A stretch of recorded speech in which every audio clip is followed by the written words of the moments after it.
Transformation du plastique. Les plastiques, s'ils ne représentent qu'environ 8% des déchets collectés dans les villes des pays en développement, voient leur part augmenter très fortement.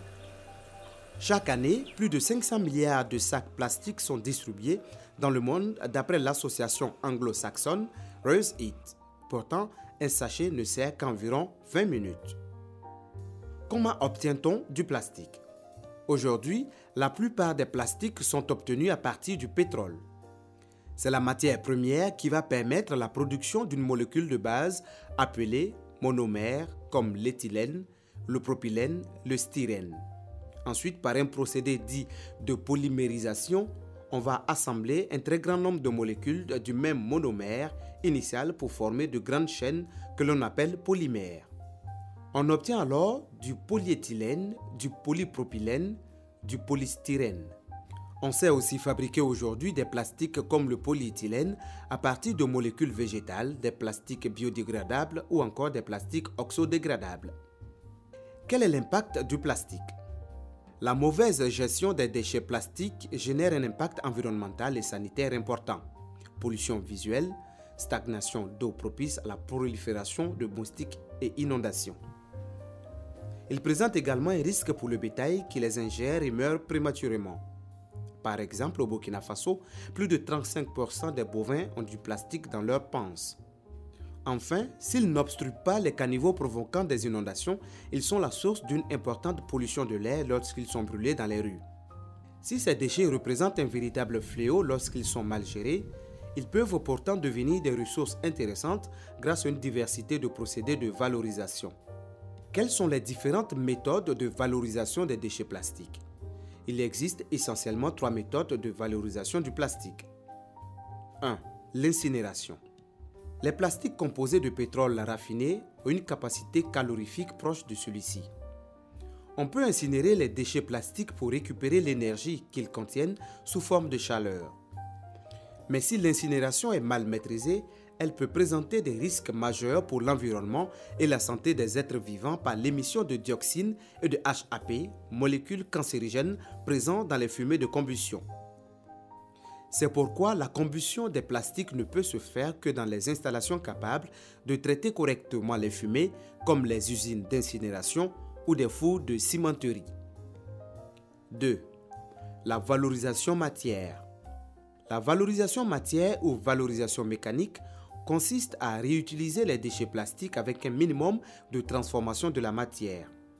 Cette technique est utilisée pour le traitement des déchets thermoplastiques. Elle repose avant tout sur une collecte sélective ou un tri des déchets plastiques à partir des ordures ménagères. Il est très souvent nécessaire d'avoir des déchets plastiques triés par type de résine plastique et par couleur. Plus le tri sera efficace, plus le produit qui en sortira de la valorisation matière sera de bonne qualité. Le recyclage de plastique d'un même type résine, mais avec des couleurs différentes, donnera un produit avec une couleur noire ou grisâtre. 3. La valorisation chimique.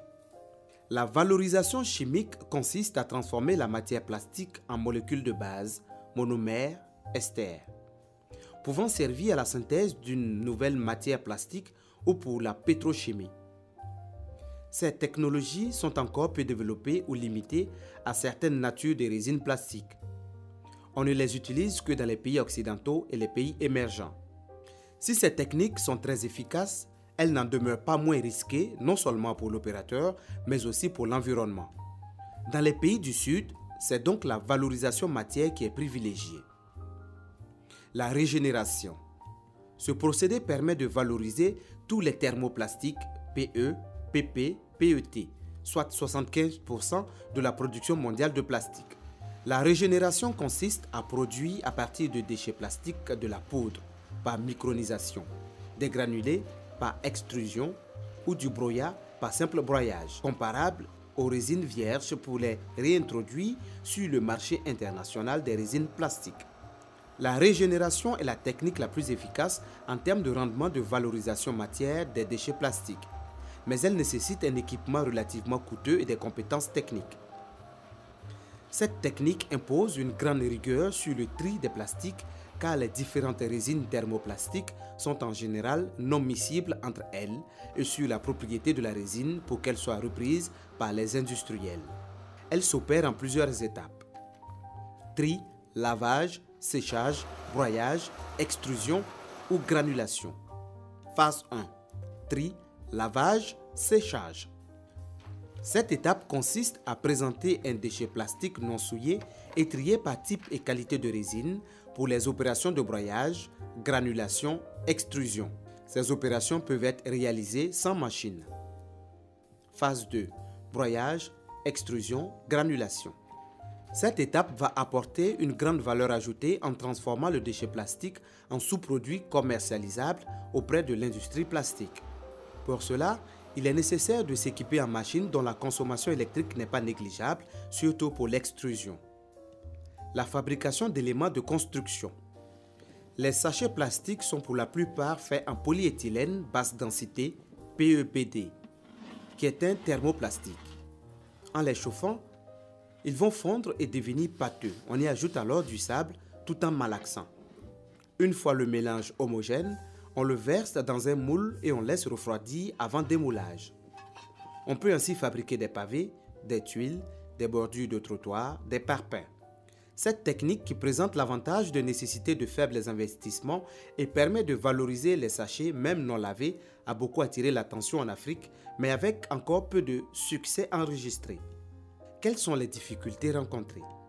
La plupart des pays du Sud peinent à mettre en place des stratégies de lutte contre les sachets plastiques.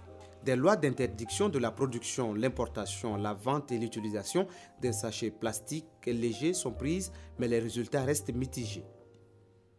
Les sacs plastiques continuent de joncher les rues des villes et des villages.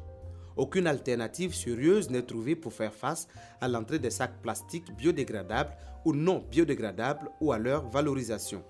Quelques initiatives de transformation existent au niveau d'ONG et d'associations, mais celles-ci se heurtent aux problèmes de sûreté et d'efficacité de l'équipement de transformation. En effet, il est difficile de faire fondre du plastique avec une totale maîtrise de la fumée dégagée. Quelles sont les précautions à prendre pour minimiser les risques?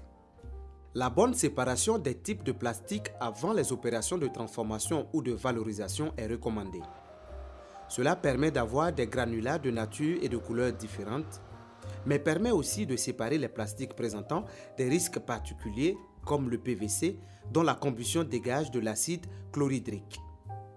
Valoriser les plastiques dans les pays en développement, activités industrielles ou artisanales.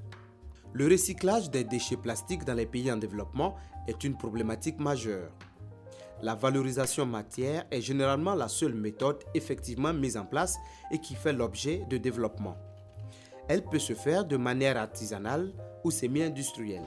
La filière semi-industrielle repose essentiellement sur le procédé de régénération, transformation, qui semble être le seul moyen de recycler efficacement et en grande quantité les déchets plastiques. Cette méthode à la fois simple et éprouvée repose néanmoins sur l'acquisition de matériel relativement onéreux, ce qui est l'un des premiers freins au développement de cette filière. Elle ne se justifie que pour des gisements de déchets importants. La pratique artisanale. À l'échelle d'un développement local, comme dans les petites villes secondaires où le gisement de plastique est relativement limité, des pratiques plus artisanales comme la production d'éléments de construction en plastique peuvent s'avérer pertinentes. Cependant, il est souvent difficile que les produits de cette pratique soient concurrentiels avec les produits à base de ciment et donc difficile d'atteindre l'équilibre financier. Quoi qu'il en soit, il n'est plus possible de continuer à enfouir des millions de tonnes de déchets plastiques chaque année sur une planète dont les ressources s'épuisent. La valorisation des plastiques n'est plus une option, mais une obligation.